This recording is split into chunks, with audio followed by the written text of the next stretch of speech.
భూమి మీద ఎందుకు గొడవలు వస్తాయి? రికార్డ్స్ అనేవి సరిగ్గా లేకపోవడం వల్ల. ఒకరు యాజమాని ఉంటారు, మరొకరు క్లెయిమ్ చేసుకుంటారు. ఇలాంటి సమస్యలు ఫుల్ స్టాప్ పెట్టడం కోసం ప్రభుత్వం తీసుకొచ్చిన చట్టమే Andhra Pradesh rights in land and pattadar passbook act 1971. ఈ చట్టంలో ఏముందనేది మనం క్లియర్ గా తెలుసుకుందాం. మీకు లాలెన్స్ టీవీ వీడియోలు ఉపయోగపడుతున్నాయి అనుకుంటే మీరు మాకు సపోర్ట్ కూడా చేయవచ్చు. ప్రతి వీడియో కింద కనిపించే థ్యాంక్స్ బటన్ పై క్లిక్ చేస్తే మీకు నచ్చిన అమౌంట్ ద్వారా సపోర్ట్ చేయవచ్చు. అలాగే జాయిన్ బటన్ పై క్లిక్ చేసి కూడా మన ఛానల్లో మెంబర్ గా చేరవచ్చు. మీ సపోర్ట్ వల్ల ఛానల్ గ్రోత్ ఎంతగానో పెరుగుతుంది. మరిన్ని లీగల్ వీడియో అవేర్నెస్ ప్రోగ్రామ్స్ చేయడానికి ఎంతగానో ఉపయోగపడుతుంది. మీరు ఒకసారి ఆలోచించండి, సపోర్ట్ చేయండి. Thank you. అయితే 1971 సంవత్సరంలో రికార్డ్ ఆఫ్ రైట్స్ అంటే సాధారణంగా ఆంధ్రప్రదేశ్లోని rights in land and pattadar passbook act 1971 సూచించడం జరుగుతుంది. దీన్ని తీసుకొచ్చుకోవడం జరిగింది మనం. ఇది ఆంధ్రప్రదేశ్ భూమి యొక్క హక్కులను రికార్డు చేయడంలో చాలా ముఖ్యమైన పాత్ర పోషిస్తుంది.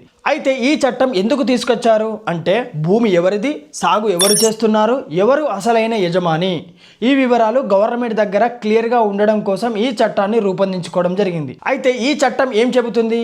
ఫస్ట్ వన్ వచ్చేసి రికార్డ్ ఆఫ్ రైట్స్ ఆర్ఓఆర్ తయారీ విధానం అనేది ప్రతి సర్వే నెంబర్ కు సంబంధించినటువంటి యజమాని పేరు, పంట వేసే వ్యక్తి, వారి యొక్క హక్కులను రికార్డు చేయడం. దీన్నే ఆర్ఓఆర్ లేదా అడంగల్ పహాని కూడా అంటారు. రెండో విషయానికి వస్తే pattadar passbook and title deed. Pattadar passbook, title deed ఇస్తుంది. ఇవి ఓనర్షిప్ ప్రూఫ్ కు చాలా పనిచేస్తుంది. మూడో విషయానికి వస్తే మ్యూటేషన్ అంటే భూమి అమ్మకం, వారసత్వం, గిఫ్ట్ ఎక్సెట్రా జరిగినప్పుడు కొత్త యజమాని పేరును రికార్డులో నమోదు చేయాల్సి ఉంటుంది. దీనినే మ్యూటేషన్ అంటారు. నాలుగో విషయానికి వస్తే డిస్ప్యూట్ రెజల్యూషన్ అంటే రికార్డులో తప్పులు ఉంటే తహసీల్దార్, ఆర్డీఓ దగ్గర అప్లై చేసి సరి చేసుకోవచ్చు. అప్పీల్ వ్యవస్థ కూడా ఉంటుంది.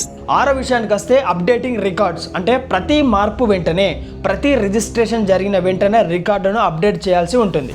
లేకపోతే ఫ్యూచర్లో డిస్ప్యూట్ వచ్చే అవకాశం ఉంటుంది. ప్రాక్టికల్ ఇంపార్టెన్స్ చూసినట్లయితే మనం ఈ చట్టం వల్ల భూమి యొక్క ఓనర్షిప్ క్లియర్ అవుతుంది, ఫ్యూచర్లో ఫ్రాడ్ కాకుండా ఉంటుంది, కోర్టుల యొక్క కేసులు ఎవిడెన్స్గా ఉపయోగపడుతుంది, బ్యాంక్ లోన్ తీసుకోవడానికి చాలా ఉపయోగపడుతుంది. భూమి మీద హక్కును సూచించడానికి కేవలం ఒక రిజిస్ట్రేషనే సరిపోదు.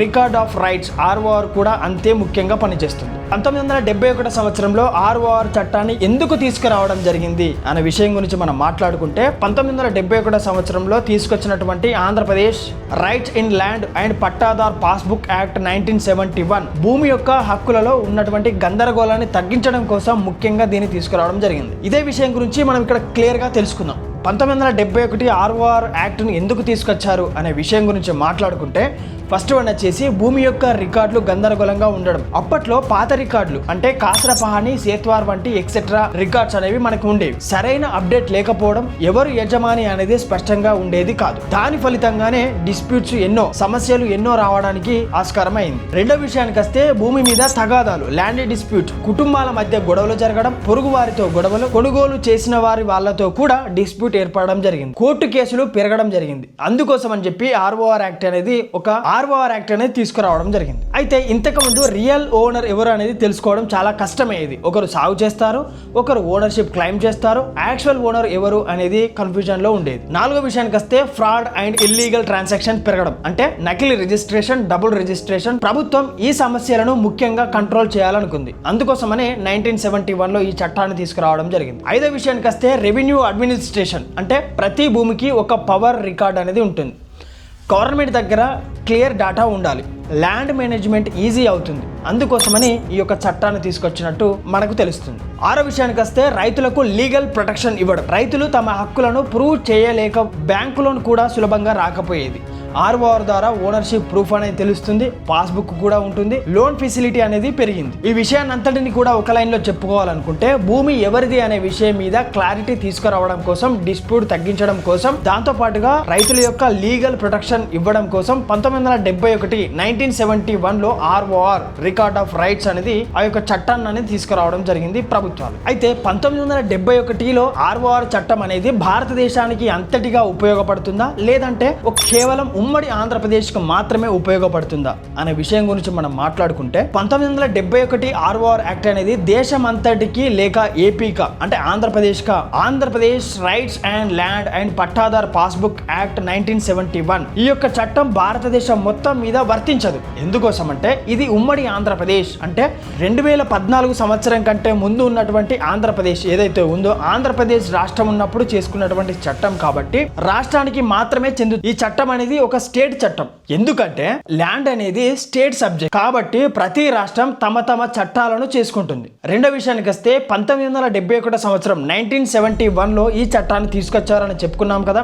అయితే ఈ చట్టం ఆంధ్రప్రదేశ్కు సంబంధించినటువంటి చట్టం తీసుకొచ్చాం అనుకున్నాం కదా. అయితే ఈ చట్టం అనేది దేశమంతా ఉపయోగించారు కాబట్టి ఇతర రాష్ట్రాలు ఎలాంటి చట్టాలు ఉపయోగిస్తున్నారు అనే విషయం గురించి మాట్లాడుకుంటే మనం తెలంగాణకు సంబంధించి ఏపీ నుండి విడిపోయిన తర్వాత Telangana rights in land pattadar passbook act 2020 సంవత్సరంలో తీసుకొచ్చుకోవడం జరిగింది. దాన్నే ధరణి పోర్టల్ ద్వారా మనం ఈ చట్టాన్ని తీసుకొచ్చుకోవడం జరిగింది. ఎలా అయితే ప్రతి రాష్ట్రం చట్టం చేసుకుంటుందో ఆయా రాష్ట్రాలకు కూడా ఒక్కొక్క చట్టం అనేది ఉంటుంది. మనం కొన్ని రాష్ట్రాల గురించి మాట్లాడుకున్నట్లయితే మహారాష్ట్ర ల్యాండ్ రెవెన్యూ కోడ్ 1966లో ఈ చట్టాన్ని వారు తీసుకొచ్చుకున్నారు. కర్ణాటక స్టేట్ వచ్చేసి కర్ణాటక ల్యాండ్ రెవెన్యూ యాక్ట్ 1964లో ఈ చట్టాన్ని తీసుకొచ్చుకున్నారు. దీన్ని ఆర్టీసీ అంటారు, అంటే record of rights tenancy crop. ఈ యొక్క చట్టాన్ని 1964లో కర్ణాటక ప్రభుత్వం తీసుకొచ్చుకుంది. తమిళనాడు స్టేట్ ఏం చేసిందంటే తమిళనాడు పట్టాదార్ పాస్బుక్ యాక్ట్ 1983 పట్టా సిస్టమ్ ద్వారా ఓనర్షిప్ రికార్డ్ అనేది తీసుకొచ్చుకోవడం జరిగింది. ఇక్కడ మనం ఫైనల్ క్లారిటీ చూసినట్లయితే భూమి చట్టాలు దేశవ్యాప్తంగా ఒకటిగా ఉండవు. ప్రతి రాష్ట్రానికి తనకు తానుగా చేసుకున్నటువంటి చట్టాలు ఆర్ఓఆర్ ల్యాండ్ రెవెన్యూ లాస్ వంటివి తమ రాష్ట్రాలు అనేవి ఆ చట్టాలను చేసుకుంటాయి. అయితే ఇక్కడ మనం స్టేట్ లిస్ట్ గురించి మాట్లాడుకున్నాం కదా. స్టేట్ లిస్ట్ అంటే ఏమిటి చూస్తే మనకు క్లారిటీగా అర్థమవుతుంది. కాన్స్టిట్యూషన్ ఆఫ్ ఇండియాలో మనకు 7వ షెడ్యూల్ అనేది ఉంటుంది. 7th షెడ్యూల్లో 3 లిస్టులు ఉంటాయి. ఒకటి వచ్చేసి యూనియన్ లిస్ట్ అంటే కేంద్ర ప్రభుత్వం చట్టాలను చేస్తుంది. రెండోది వచ్చేసి స్టేట్ లిస్ట్ రాష్ట్ర ప్రభుత్వాలు చట్టాలు చేస్తుంది. మూడోది వచ్చేసి కంకరెంట్ లిస్ట్ అంటే ఇద్దరు కలిపి చట్టాలు చేస్తారు. కేంద్ర ప్రభుత్వం రాష్ట్ర ప్రభుత్వం ఇద్దరు కలిపి చేసేదాన్ని ఇద్దరు కలిసి ఉండేదాన్ని కాంకరెంట్ లిస్ట్ అంటారు. స్టేట్ లిస్ట్ అంటే రాష్ట్ర ప్రభుత్వానికి మాత్రమే చట్టాలు చేసే హక్కు ఉన్నటువంటి విషయాల జాబితా అని అర్థం చేసుకోవాలి. అయితే మనం ల్యాండ్ ఎందుకు స్టేట్ సబ్జెక్టు అవుతుంది అంటే భూమి ల్యాండ్ అనేది స్థానిక సమస్యలకు సంబంధించింది. గ్రామాలు వ్యవసాయ రికార్డులు సాగు ఆయా రాష్ట్రాలకు అనుగుణంగా ఆ భూములు అనేవి ఉంటాయి. ఆ భూములను బట్టి మాత్రమే మనం చట్టాలు చేసుకోవాల్సి ఉంటుంది. అందుకే కాన్స్టిట్యూషన్ తయారు చేసిన వారు ఇలా అనుకున్నారు, లోకల్ విషయాలను లోకల్ వారికే వదిలేయాలి, కేంద్ర ప్రభుత్వం ఎప్పుడు కూడా తలదూర్చకూడదు. ఎప్పుడైనా ఉంటే కాంకరెంట్ లిస్ట్ ద్వారా చట్టాలు చేయాలనుకుంటే అప్పుడు మాత్రమే కాంక్రీట్ లిస్ట్లో ఉన్నటువంటి అంటే ఇక్కడ అర్థం చేసుకోవాల్సిన విషయం ఏంటంటే భారత రాజ్యాంగం రాసినటువంటి వ్యక్తులు ఎంత క్లియర్ అండ్ నాలెడ్జ్ ముందు భవిష్యత్తులో జరిగే విషయాల గురించి కూడా ఆలోచించి మరీ రాసుకున్నటువంటి భారత రాజ్యాంగం చదివితే ఎన్నో విషయాలు తెలుస్తాయి. కుదిరితే మీరు భారత రాజ్యాంగాన్ని కూడా చదవండి. అయితే దేశం మొత్తం భారతదేశానిదే కదా, రాష్ట్రానికి ఎలా భూమి హక్కు ఉంటుంది అంటే ఇది చాలా ఇంపార్టెంట్ డిఫరెన్స్. ఎందుకోసం అంటే ఇది సోవరెనిటీ అధికారం అనేది మొత్తం భూమి మీద అధికారం అనేది దేశానికి ఇండియాకే ఉంటుంది. ఓకే, కానీ ఫారినర్ కంట్రీ వచ్చినప్పుడు క్లైమ్ చేయలేరు, వాళ్ళు కేంద్ర ప్రభుత్వం కంట్రోల్లో ఉంటుంది. రెండో విషయానికి వస్తే అడ్మినిస్ట్రేషన్ నిర్వహణ అంటే రోజువారీ పరిపాలన ల్యాండ్ రికార్డ్స్ రిజిస్ట్రేషన్ మ్యూటేషన్ ఇవి రాష్ట్ర ప్రభుత్వాలు చేసుకుంటాయి. కేంద్ర ప్రభుత్వం అనేది ఇందులో ఇన్వాల్వ్ కాదు. ఎలా అంటే ఒక ఎగ్జాంపుల్ చూద్దాం. మనం ఒక పెద్ద ఫ్యామిలీ ఉంది అనుకుందాం. ఫ్యామిలీ మొత్తానికి ఒక హౌస్ అనేది కన్స్ట్రక్షన్ చేసి ఇవ్వడం జరిగింది. అయితే ఆ ఫ్యామిలీ మొత్తం అనేది ఇండియా. ఇక్కడ ప్రతి రూమ్ అనేది ఒక స్టేట్. హౌస్ మొత్తం ఫ్యామిలీదే, కానీ రూమ్స్ మాత్రం ఆయా రాష్ట్రాలకు సంబంధించినటువంటివి. ప్రతి రూమ్ ను ఎవరు ఎలా వాడాలి అనేది ఆ రూమ్ లో ఉన్నటువంటి వాళ్ళు మాత్రమే డిసైడ్ చేసుకోవాలి. ఇక్కడ భూమి మీద అల్టిమేట్ అథారిటీ అనేది దేశానిదే, ఇండియాదే ఉంటుంది. కానీ భూమి యొక్క నిర్వహణ అడ్మినిస్ట్రేషన్ రాష్ట్ర ప్రభుత్వాలదే. భారతదేశంలో ప్రతి ఇంచు భూమి దేశానిదే, కానీ ఆ భూమి యొక్క నిర్వహణ మాత్రం రాష్ట్రాలదే.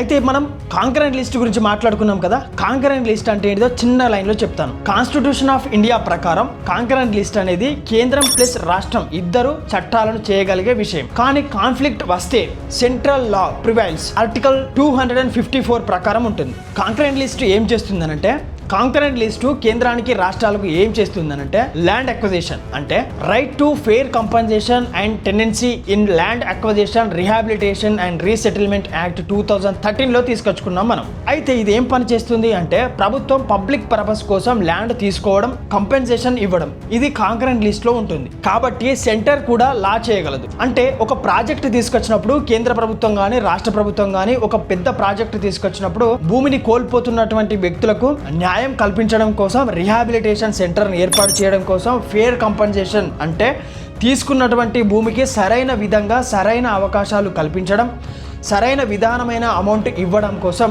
ఈ యొక్క 2013లో ఈ యొక్క చట్టాన్ని తీసుకొచ్చుకోవడం జరిగింది. ఏ చట్టం? Land acquisition and fair compensation act 2013 అనేది. దాంతో పాటుగా కాంకరెంట్ లిస్ట్ లో మనకు ట్రాన్స్ఫర్ ఆఫ్ ప్రాపర్టీ యాక్ట్ కూడా వస్తుంది. 1882లో మనం ఈ చట్టాన్ని చేసుకోవడం జరిగింది. ఇది సేల్ డీడ్, మార్టిగేజ్, లీజ్ వంటి విషయాలను ఇవి ల్యాండ్ కు సంబంధించి ఉన్నటువంటి కాంకరెంట్ లిస్ట్ లోకి వస్తాయి. మరో విషయానికి వస్తే రిజిస్ట్రేషన్ యాక్ట్ 1908 ప్రకారం land and sale deed registration అనేది ఇది కూడా concurrent subject. Code of civil procedure code 1908 ప్రకారం ఇది కూడా కాంకరెంట్ లిస్ట్ కు సంబంధించింది. ఇక్కడ మనం వీడియో ఫైనల్ కంక్లూజన్లకి వస్తే కాన్స్టిట్యూషన్ ఆఫ్ ఇండియా ప్రకారం ల్యాండ్ భూమి అనేది స్టేట్ లిస్ట్ లో ఉంటుంది. ఓనర్షిప్, రికార్డ్, రెవెన్యూ రాష్ట్ర ప్రభుత్వాల బాధ్యత.